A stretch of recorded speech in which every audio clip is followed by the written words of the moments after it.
Bonjour. Ah, je vois que vous êtes déjà installé.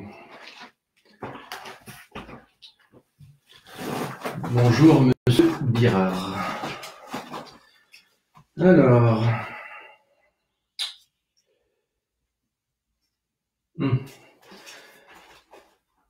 143e séance. Nous sommes le mercredi 6 mai 2020. Alors, vous en êtes où de votre souci professionnel? Mhm, mhm. Ok. Je comprends. Et vous en avez parlé à votre femme? Mhm.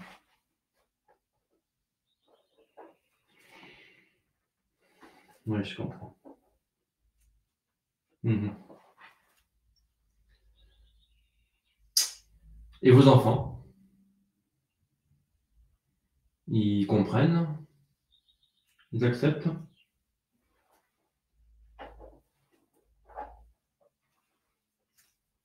Mhm. Oui, je vois, je vois. Ouais. Non, intéressant. Et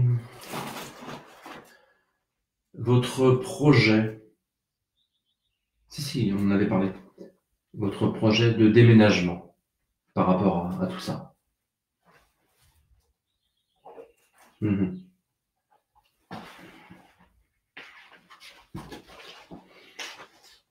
D'accord. Je vois, je vois. Mhm.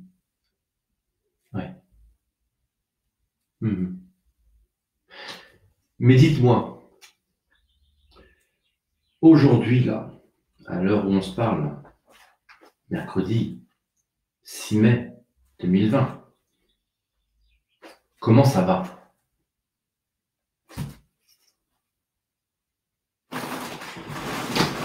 Comment? Comment ça? Vous allez bien? Mhm. Vous êtes sûr?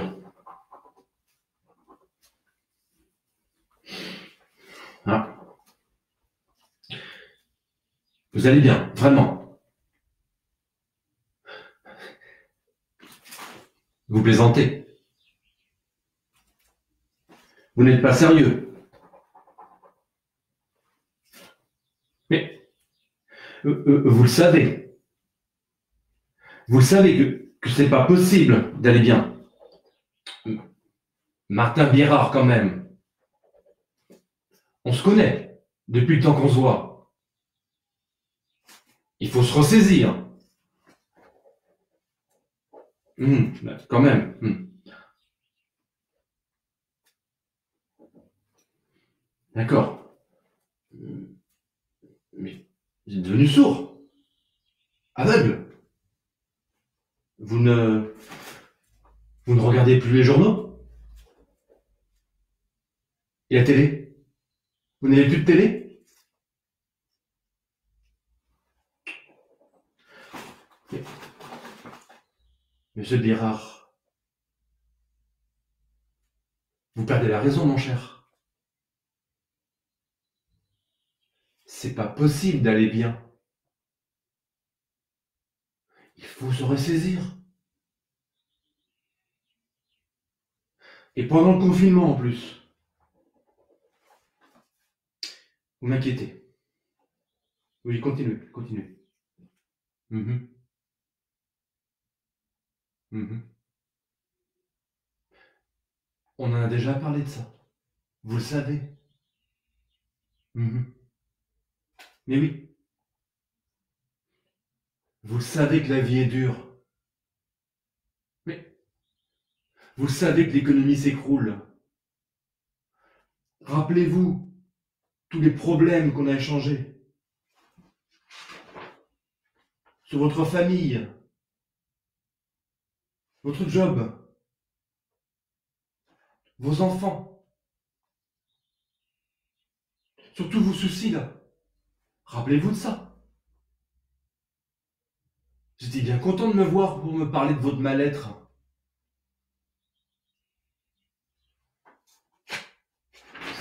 Non, non, non. C'est pas possible d'aller bien. Oui. Ah oui, mon cher, oui, oui. Mais mon cher, vous savez que vous oubliez l'essentiel. Être mal, c'est normal. Si, si. Bon, je vous raccompagne. Si, si. Mais vous inquiétez pas. Ça va revenir. Oui, c'est ça. Ok. Merci, monsieur Bérard. Oui. Prenez soin de vous. C'est ça. Ok. Je vous raccompagne. Au revoir. Au revoir. Oui, bonjour. Vous êtes? Bonjour, monsieur. Je suis Olivier Bay.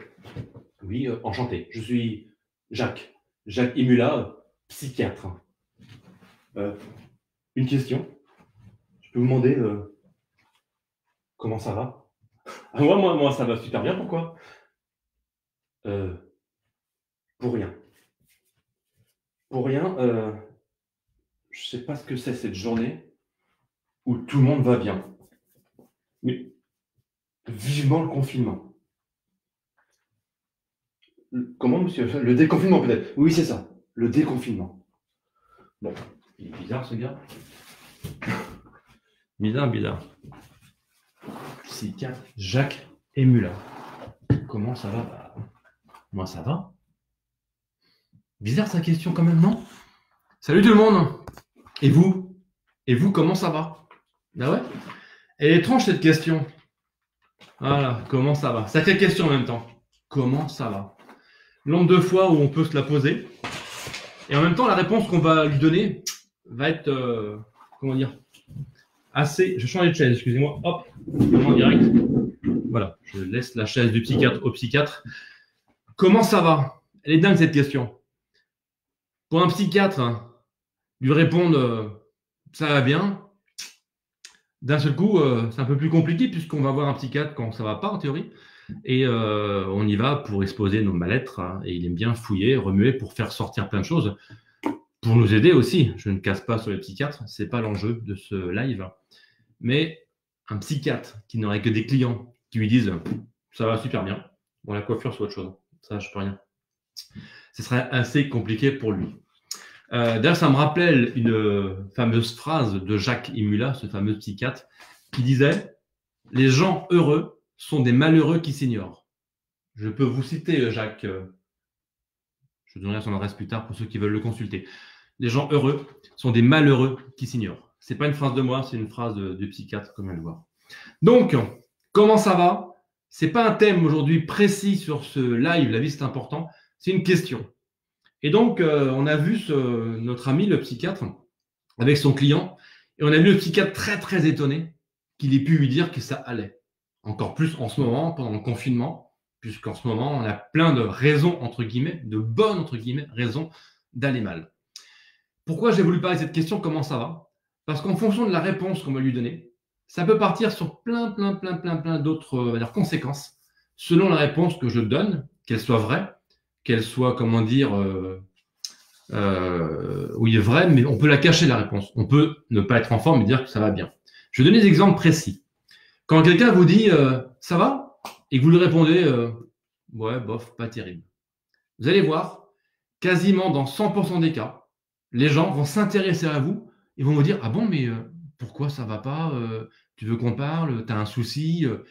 Même si ce n'est pas votre meilleur ami, le fait de dire ça va pas, on peut s'intéresser à cette personne parce qu'elle ne va pas bien. Je vais y revenir ensuite. À l'inverse, vous répondez moi ça va, super, comme Olivier Bay a répondu à Jacques lorsqu'il a croisé le psychiatre. Et là, jamais vous allez entendre quelqu'un vous dire « Quoi? Ça va? Mais pourquoi ça va ?» Jamais on vous demande de vous justifier et de dire pourquoi ça va. En revanche, pas tout le temps, mais souvent, quand ça ne va pas, et que c'est une réponse entre guillemets négative que l'on donne, là on vous dit « Ah bon, mais qu'est-ce qui se passe ?» Et avant de répondre aux interactions, le Savalol de Luigi, quand vous dites « ça va pas », la personne qui va vous répondre soit s'intéresse à votre mal-être, soit va renchérir, elle va dire « Ah non, mais moi aussi, ça va pas ». Du style, on va comparer notre niveau de mal-être. Rencontrer quelqu'un, je fais la scène, « Salut, ça va ?» Bon non, ça va pas terrible. « Ah, moi non plus. » Et là, bam, bam, bam, c'est parti dans un échange à se victimiser et à se nourrir de négatifs. Vous savez, le verre à moitié vide, à moitié plein. C'est des concours de verre à moitié vide. Ouais, moi non plus, ça va pas. Et toi non plus, ça va pas. Rappelez-vous le sketch, le live sur le physionomiste anonyme. C'est un petit peu ça. Voilà, il était malheureux. Ça s'appelait Lorenzo, celui-là. Lorenzo le physio. Vous irez voir, c'était le live 3 ou 4. Et donc, quand on donne une réponse négative, on va attirer non pas de la sympathie, mais de l'intérêt. Et ça montre bien qu'on est un peu conditionné. Et je renvoie, je tape souvent sur les journaux. J'ai rien contre les journalistes, mais un journal, c'est un condensé d'informations négatives. Les informations en ce moment, et encore plus pendant le confinement, c'est du négatif. C'est plein d'ingrédients pour nourrir votre rumination mentale. On a beaucoup parlé dans les lives précédents du pouvoir des pensées, du pouvoir des mots, du jugement d'autres jours encore. Et tout ça, ça va ensemble. Tous les thèmes sont interdépendants.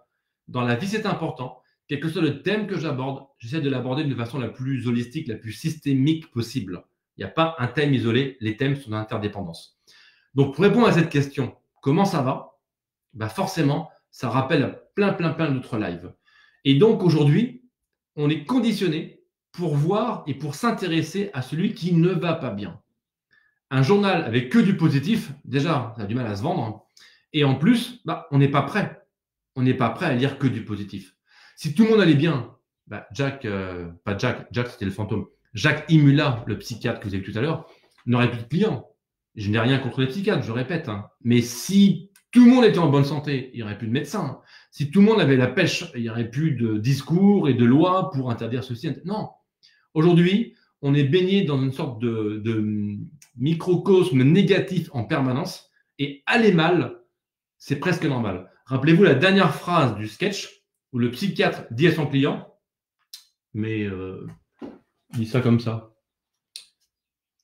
Vous oubliez l'essentiel. Aller mal, c'est normal. Aller mal, c'est normal. Aller mal, c'est une, entre guillemets, normalité. C'est ce qu'on nous vend partout. Et on nous donne plein de raisons d'aller mal. Ben oui, l'économie se casse la gueule, le boulot, on n'a plus de boulot, le virus, le confinement, les consignes qui ne sont pas claires, et on ne sait pas vers où on avance, donc inquiétez-vous. Hop, pour le futur, on oublie le présent, etc. Je peux reprendre chacun des thèmes qu'on a pris depuis le début de ces lives, un par un, pour les traiter à l'inverse et m'en servir pour nourrir la machine à aller mal. Souvent, je parle de mieux-être plutôt que de bien-être, parce que le bien-être, il y a la mode du bien-être. Allez, des outils de bien-être, des coachs de bien-être, des stages de bien-être, etc., etc. Pour moi, le bien-être, c'est un objectif qui est presque trop élevé trop élevé pour des personnes qui ne vont pas bien. Des gens qui vont super bien, leur parler de bien-être, ça va, la marche n'est pas trop élevée. Mais quelqu'un qui n'a pas bien, lui dire motive-toi, aie confiance en toi et fais un stage de bien-être, non. Alors le mieux-être, c'est une étape intermédiaire et du mieux vers du mieux et du mieux, on se rapproche du bien. Donc, c'est la même chose pour le mal-être. Le mal-être, aujourd'hui, on est exposé au mal-être en permanence. Je vais répondre ou réagir à vos réactions, s'il y en a. Coucou, ça va, lol. Ouais, c'est marrant. Moi, ça va en l'occurrence. Et après, je ferai différentes réponses sur les comment ça va. Alors ça, c'est tout à fait vrai. Salut Catherine, dit Cathy. Il faut se renforcer en bonne énergie, nous dit Christine, être en contact avec les bonnes personnes, ne pas hésiter à faire le ménage dans les amis, ouvrir la porte à d'autres gens, d'autres choses, respirer, vivre l'instant présent, ne pas se laisser embarquer dans le négatif. Et ouais, c'est juste insupportable. Je rebondis sur les deux questions en même temps. C'est Catherine qui dit juste insupportable de penser à ces gens qui, ce que j'appelle moi les environnements toxiques, les personnes toxiques qui vont vous mettre le focus, le doigt, pour pas dire le nez dans la merde, pour vous dire regardez, mais si regarde, c'est pas possible d'aller bien. Je reprends ma question du début et je répondrai comme ça à Christine. Quelqu'un qui vous dit comment ça va? Je dis bon, ça va super. Il s'attend pas du tout à cette réponse par rapport au contexte actuel qui est anxiogène, qui est énergivore, par rapport aujourd'hui, il y a tellement de raisons de ne pas aller bien. De dire à quelqu'un qu'on va bien, ça va même le déranger et ça va même renforcer son mal-être. Il va dire mais comment c'est possible? C'est pas possible d'aller bien. Eh, Olivier, ouvre les yeux. Regarde, il y a ça. Et puis il y a ça. Il y a ça. Et ouvre les journaux. Regarde la télé. Ben non, je ne regarde pas les journaux. Je ne regarde pas la télé. Cette personne va faire tout ce qu'il faut pour vous dire que c'est pas possible d'aller bien aujourd'hui. Donc en fait, quand Christine parle des bonnes énergies et des bonnes personnes, une fois de plus, ça part de nous. Une fois de plus, c'est nous qui décidons. Et effectivement, dans la relation avec les autres, éloigner les personnes toxiques, les personnes qui se nourrissent uniquement du négatif, des journaux en permanence. Lire le journal ligne par ligne du début à la fin, ok, c'est pour s'informer. Mais essayez de ressentir ce qui se passe là, quand vous le lisez. On est des buvards. Tiens, une métaphore que je prends souvent, je suis à table, je mange, voilà. Et ce que je mange ne me plaît pas, c'est pas bon. Qu'est-ce que je fais? Je peux pousser l'assiette. Je peux. Si c'est pas bon ce qu'il y a à la télé, si c'est pas bon ce que je lis dans les journaux, eh bien je le mange quoi qu'il arrive. Que ce soit mauvais ou très mauvais, je vais le manger parce que je suis un buvard. Et le pire, c'est que je vais m'en manger, tout ça, le manger sans m'en rendre compte. C'est de l'inconscient. Hop, les mauvaises nouvelles. Imaginez maintenant manger devant la télé. Alors je mange quelque chose de bon, de préférence, que j'ai préparé, et en même temps, je vois les infos. Voilà. Et là, je me nourris de quoi? De ce qu'il y a dans l'assiette ou de ce qu'il y a à la télé? Je vous laisse répondre. Donc attention à votre nourriture. Ça rejoint les lives précédents. Attention à vos relations, attention au poids des mots et tout ça. Et donc, quelqu'un qui dit ça va, il a le droit d'aller bien et ça peut déranger. On peut dire aussi ça va pour mentir, pour ne pas exposer ses soucis, par pudeur. Dire non, moi ça va. J'ai pas bien du tout, mais j'ai pas envie d'exposer ma vie aux autres, donc je dis ça va. Et hop, on passe à autre chose. On sait qu'en répondant positivement, la personne n'a pas nous rappeler, viens, dis-moi pourquoi ça va. Non, jamais on vous demandera de vous justifier pourquoi ça va. Mais souvent, on vous dira, mais pourquoi ça va pas? Tu veux qu'on parle? Ben ouais, c'est intéressant de parler pourquoi ça va pas. How are you, Oliver? Oliver, c'est en anglais, Oliver, Véronique. Olivier, c'est en français. I'm very well, I'm fine. It's an amazing day for me. OK? Tout à fait d'accord, sans parler de toutes les fois où on te dit ça va alors que ce n'est pas le cas. Effectivement, c'est ce que je viens de dire, Pascal. Merci pour cette remarque. Effectivement, plein de fois on dit ça va parce que c'est plus simple de dire ça va. Malheureusement, c'est plus simple de mentir sur cette question du comment ça va plutôt que de dire la vérité et de s'exposer à une justification parce que sur le mal-être, sur le négatif, sur tout ce qui ne va pas, on va venir vous chercher comme si on était conditionné et programmé pour voir ça et s'intéresser à ça. Donc quelqu'un qui vous dit ça va pas, hop, on va lui demander de parler, d'aller plus loin. Il n'a pas forcément envie. Donc effectivement, Pascal, c'est plus simple de dire non, ça va et de passer à autre chose, même si ça va pas. Et pourtant, le teaser de JPP sur TF1, c'est tellement agréable à regarder car elle propose à chaque fois des beaux reportages, des belles expériences qui adoucissent toutes les mauvaises nouvelles du début du JT. Alors c'est bien parce que j'ai failli répondre avant d'aller jusqu'à la fin de la remarque de Catherine. J'étais pas d'accord avec elle jusqu'à la fin. Mais effectivement, à la fin de sa remarque, les mauvaises nouvelles du début du JT. Alors le JT de JPP, donc Jean-Pierre Pernaut, pour pas le citer, effectivement, c'est le même JT que tout le monde. Négatif, négatif, négatif, négatif, négatif. Puis à la fin, il y a une petite lucarne de positif sur un éclairage en province, un éclairage sur un artisan, sur un métier, sur un commerce qu'il faut sauver, etc. Merci JPP. Voilà, pour cette petite. Donc moi, je commence à regarder le journal lorsque Catherine m'appelle vers 13h20. Elle fait, vas-y, ça commence, c'est les bonnes nouvelles. Et là, je regarde le journal pour 10 minutes, grâce à Catherine. L'actualité est stressante, anxiogène, il faut s'en éloigner, il faut aller chercher son propre réconfort, ne pas faire de prévisions sur le long terme. Ça revient à des choses qu'on a partagées sur les lives précédents. Effectivement, le comment ça va, c'est une phrase que j'ai dit sur plusieurs lives. Tout s'est toujours passé ici et maintenant dans votre vie. Rien ne s'est jamais passé avant, après. dans votre vie, tout ce que vous avez toujours vécu, c'est toujours passé maintenant, dans l'instant. Donc, le comment ça va, s'y répondre, c'est se projeter à comment ça va aller lundi prochain parce que c'est le déconfinement et qu'on ne sait pas comment ça va se passer. Et ça va être galère dans les transports, ça va être galère pour faire les courses, il y aura du monde partout. Tout le monde va rentrer de partout sur Paris, je parle pour moi par exemple. Effectivement, si je commence à penser à ça, j'irai pas bien lundi prochain et déjà je vais pas bien rien que d'y penser là. Donc, quand c'est anxiogène, hop, tac. Un outil qui n'en est pas un, je rappelle pour ceux qui me suivent, je ne donne jamais de conseils, je ne donne jamais de recettes, juste je partage mes expériences, je partage mon ressenti, mon point de vue. Un outil par rapport à ce qui est anxiogène. Souvent, j'ai du ressenti corporel. Tiens, j'ai mal au ventre, j'ai mal ici, j'ai des douleurs particulières, c'est ce que j'appelle les signaux du véhicule que l'on conduit, le véhicule corporel. Quand je ressens ces signaux-là, c'est des indicateurs qu'effectivement, la situation n'est pas très bonne. Que ce soit en train de lire un journal, que ce soit en train d'écouter quelque chose, que ce soit dans une conversation avec quelqu'un. Ah, je me sens pas bien. Je ne dis pas qu'il faut tout psychomatiser, mais quand même, c'est des bons indicateurs. Apprenons à écouter nos propres indicateurs pour, hop, sortir de ça et se dire que ça va bien. Véronique, le négatif est malheureusement trop souvent mis en avant par rapport au positif, notamment par tous les médias. Effectivement, exactement ce que j'ai dit au début, c'est comment dire... alors, je n'ai pas tapé une fois de plus sur le système éducatif, puisque j'étais 20 ans prof. On est dans un système où, en fait, on fait tous la même chose. Tous la même chose. Tous la même formation. Tous le même diplôme. La fameuse métaphore du troupeau.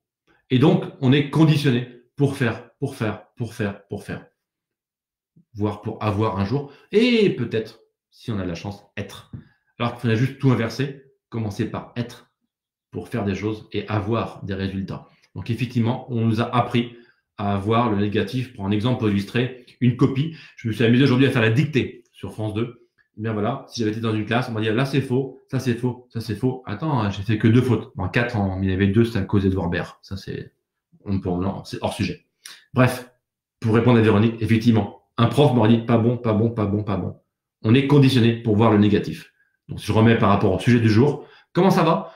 Bah, ça va pas super. Ah bah là, ça intéresse. Puisqu'on a tellement appris à voir le négatif, quelqu'un qui va pas bien, on s'intéresse à lui. On me dit régulièrement que je vis dans le monde des bisounours parce que je refuse de me laisser envahir par toute l'actualité négative. Merci Catherine pour cette remarque. J'adore. Bienvenue dans notre monde alors. Je pense que peut-être que ceux qui me suivent, il y a beaucoup de bisounours. Après, il ne faut pas passer dans la bascule non plus. Il ne faut pas passer dans l'optimisme béat. Dire ça va, voir le verre à moitié plein, voir être optimiste ne veut pas dire que c'est pas possible. Tiens, je vais illustrer par rapport à une petite histoire qui me revient grâce à Catherine. C'est un maître, quelle que soit la religion, on va dire un maître spirituel, peu importe, il n'y a pas de connotation, qui se promène le long d'une rivière avec son élève. Et l'élève, d'un seul coup, il dit hey, maître, regardez. Il voit dans la rivière plein de détritus, la pollution envahit la rivière, il y a des poissons morts, il y a des bouteilles vides, enfin c'est dégueulasse. Il dit maître, regardez ce qu'a fait l'homme. C'est comme s'il disait regardez à quel point ça ne va pas dans cette rivière. Et le maître lui dit j'ai vu, mais regarde là, il y a le beau soleil, des arbres, des oiseaux, la nature, hop. Ça rejoint le live sur le focus et l'intention. Et c'est pour répondre à Catherine. Ok, on peut voir ce qui ne va pas. Mais les gens comme Catherine, qu'on accuse d'être dans le monde des bisounours, font le choix de mettre le focus sur autre chose. On ne refuse pas de voir que la rivière est polluée, comme le jeune qui parle à son maître. Mais on ne va pas, comme ça, malheureusement, un claquement de doigts, changer la situation. Mais je fais le choix de regarder ailleurs. Focus, intention, je vous renvoie au live numéro 3 de mémoire. Après, il y a un petit décalage entre ce que vous écrivez et ce que je dis peut-être. Il y en a qui essaient... il manque un mot. Il y en a qui essaient de faire peur.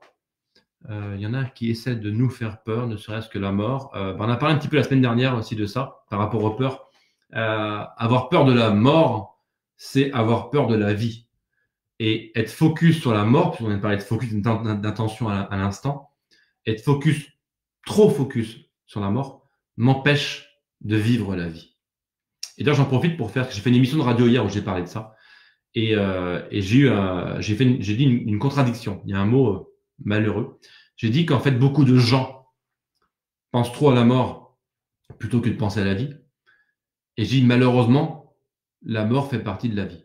Dans cette phrase, malheureusement, la mort fait partie de la vie, ce n'est pas ce que je pense. C'est ce que l'inconscient collectif, il y en a tellement qui sont conditionnés sur le négatif, conditionnés sur ce qui ne va pas, conditionnés pour penser à la mort, qu'ils ont l'oubli de vivre. Et c'est en ce sens que c'est malheureux. C'est pas malheureusement, la vie fait partie de la mort. Lapsus, la mort fait partie de la vie. D'accord? Donc, par rapport à la remarque de Johan, et donc notre mauvais réflexe à toujours penser négatif et à toujours voir négatif et à être dans une normalité quand on ne va pas très bien.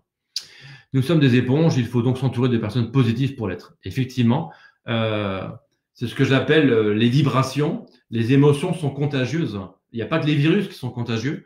Quelqu'un d'un environnement familial, d'amis, où tout le monde a la pêche, où tout le monde rigole, où tout le monde déconne, tout le monde est bienveillant, pour peu que vous n'allez pas très très bien, vous arrivez dans cette soirée, vous repartez boosté. Vous êtes nourri de l'énergie des autres. Exemple opposé, vous êtes plutôt bien, tout va bien, et vous arrivez dans la réunion des alcooliques anonymes. Bonjour, je m'appelle Olivier. Bonjour Olivier. Salut. Là, plombé vers le bas. Et c'est dur de remonter, de sauter en ayant la pêche après une soirée avec que des gens qui vont pas bien. Je ne suis pas en train de juger les gens qui ne vont pas bien. Mais là, je suis en train de penser au bien-être de chacun, au mieux-être de chacun. Eh bien, à nous de nous éloigner des gens qui sont trop négatifs. À nous de faire le choix d'avoir les bonnes relations, de repousser les relations toxiques et de faire ce choix-là, d'aller bien. Aller bien, je pense que c'est un état d'esprit. Après, on pourrait parler du bonheur, on pourrait parler des plaisirs de la vie, etc. Tout ça, c'est des choix à faire. Et donc, la réponse à la question « est-ce que ça va ?» c'est juste « est-ce que j'ai envie de dire, est-ce que j'ai envie de partager à cette personne-là mon état ?» ou est-ce que effectivement ça va super bien et je lui dis, ou est-ce que ça va pas bien, mais cette personne-là, j'ai pas envie de m'exposer. Il y a plein d'orientations possibles. Mais ce que je voulais mettre en avant dans ce live, c'est qu'en fonction de la réponse que l'on donne à cette question presque anodine, que l'on dit en rentrant dans un bureau, dans une salle des profs, dans un supermarché, à n'importe quelle rencontre, tiens, salut, comment ça va?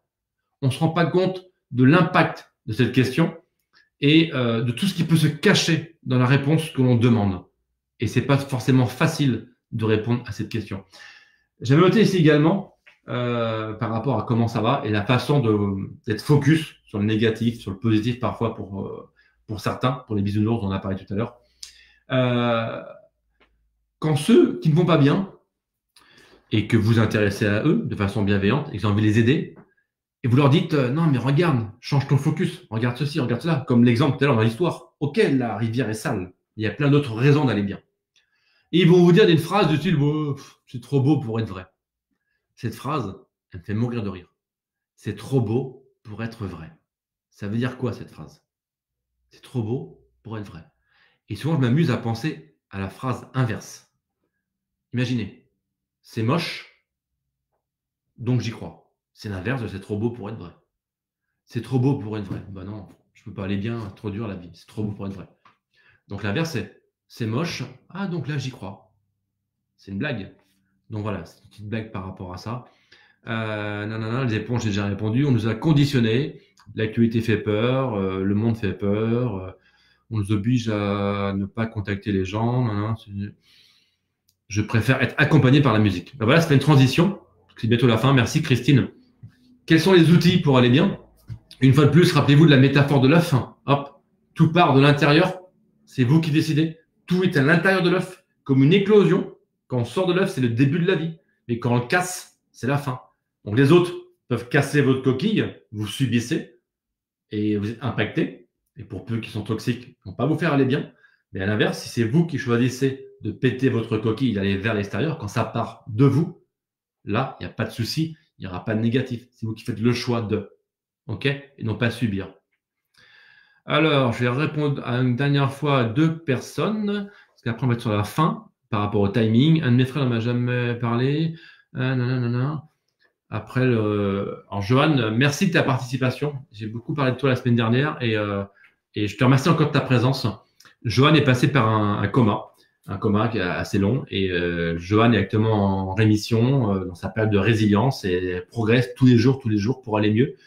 C'est sûr que Johan, si je lui dis comment ça va, Il y a plein de gens qui vivraient ce qu'elle vit, oh, bah, elle serait au fond du trou.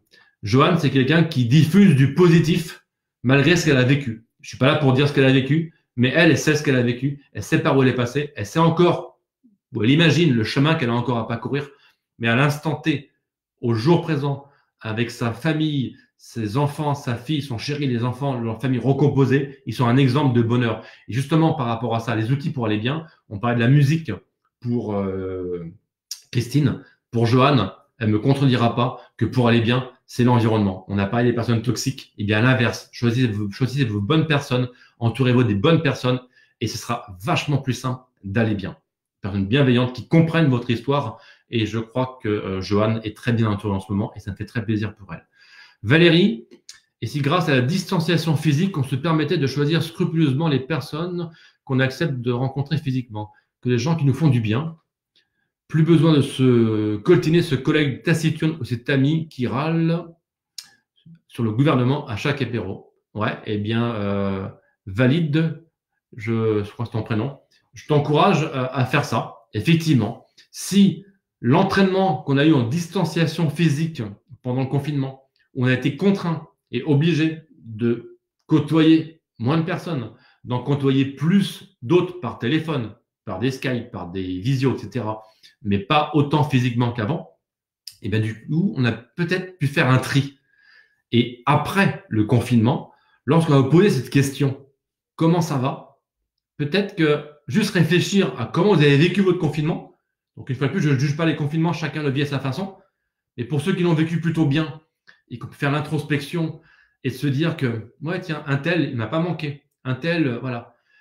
Hop, essayez d'aller puiser dans ce confinement ce qui vous a permis de vous rencontrer vous-même davantage. Et puis, pourquoi on va ouvrir la porte, la barrière et aller vers les autres à nouveau dans la période d'après, normale, dans la nouvelle normalité, on verra comment ça se passe. Servez-vous de ça. Et puis, si je vais reprendre la remarque, l'ami qui râle toujours, l'ami taciturne, le collègue taciturne, je l'avais dit dans notre live, je vais le redire là, quand quelqu'un vous agace, quand quelqu'un dit quelque chose sur vous qui ne vous plaît pas, ce n'est pas sur vous qu'il le dit, mais sur l'image qu'il se fait de vous. Donc, que ça vous glisse dessus. Et quand il dit « ça va ?» Ouais, moi ça va. Et je n'ai pas à me justifier pourquoi ça va. Et c'est pas être un bisounours de dire « ça va » dans une société qui ne va pas bien. Et justement, les gens qui vont bien attirent les gens qui vont bien. Et les gens qui vont bien attirent encore d'autres gens qui vont bien. Voilà. J'irai chercher sur le syndrome du centième singe. Je mettrai en commentaire plus tard le syndrome du centième singe. Est-ce que je change les cadres murs chaque semaine? Oui, je change les cadres murs chaque semaine. Là, pour le cabinet de notre ami psychiatre, la création du confinement. C'est du pouring pour ceux que ça intéresse. Et puis après, ça dépend de l'environnement. Voilà. Moi, ça va super. Je vais vous laisser. L'artiste, c'est sa mère. Alors, Margot, elle balance. Mais là, vous voyez ça? Hop, ça, c'est moi. D'accord? Alors, Margot, tu te calmes. Je suis obligé de rendre l'antenne. Je vais les casser des œufs. Ça, c'est pour la remarque de Joanne. Merci à tous de votre participation. En musique, ouais, c'est top. Fais le tri pour tes vêtements. Faire le tri comme pour les vêtements. Effectivement. Super, Margot. On va terminer là-dessus pour dire et pour pouvoir répondre à cette question. Comment ça va, Margot? Comment ça va, Christine? Comment ça va, Joanne? Faire le tri dans son environnement. Faire le tri dans ses relations comme on le fait dans ses vêtements parfois. Un vêtement que je n'ai pas mis depuis 5 ans et qui est dans mon tiroir, c'est que je ne le remettrai jamais. Un ami qui ne m'apporte rien depuis 5 ans, c'est qu'il ne m'apportera rien. C'est cash. Hein. Allez, changez d'amis. Pour la famille, arrangez-vous du mieux possible. Et pour les amis, next. Prenez soin de vous. Je suis arrivé à la fin. Ouais, Laure, mais il y aura comment dire, un replay pour Laure. Il commence dans quelques minutes. Et le replay, c'est demain sur la chaîne YouTube Olivier Bay. Pensez à vous abonner à la chaîne, à cliquer notification. Comme ça, dès qu'il y a une nouvelle vidéo, vous êtes informé. La semaine prochaine, mini scoop. Ce ne sera pas un thème comme les lives précédents. Ce sera comme aujourd'hui. Ce sera une question.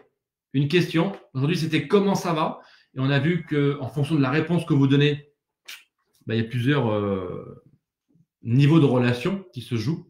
Donc, dire comment ça va, ce n'est pas un souci. On a le droit d'aller bien, même si aujourd'hui, on vous encourage et on fait tout ce qu'il faut pour que vous alliez mal. Vous avez le droit d'aller bien. Prenez soin de vous pour pouvoir prendre soin des autres. Je vais rendre l'antenne et je vais aller voir mon ami Jacques, qui a tout écouté depuis le début.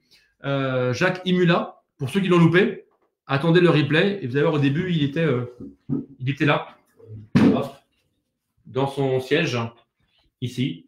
Et puis, il parlait à son client. Et puis, à un moment, il lui a posé la question fatidique. Je peux le dire? Jacques, je peux dire la question que vous avez posée à votre client? Il lui a dit mais comment ça va? Ouais, comment ça va? Moi, ça va super. Et vous? Bon, bah, Jacques, ça vous a plu ce petit live? Oui, je trouvais ça assez intéressant, effectivement. Je vais aborder mes clients différemment maintenant, car il semblerait qu'à vous écouter, que, que le mal-être hein, ne soit pas une obligation. Ah non, Jacques, je vous confirme que être bien, ça peut devenir une normalité. D'accord, je vous remercie. J'arrêtais donc de dire à mes clients que être mal, c'est normal. Ah non, Jacques, ça, c'était avant ça.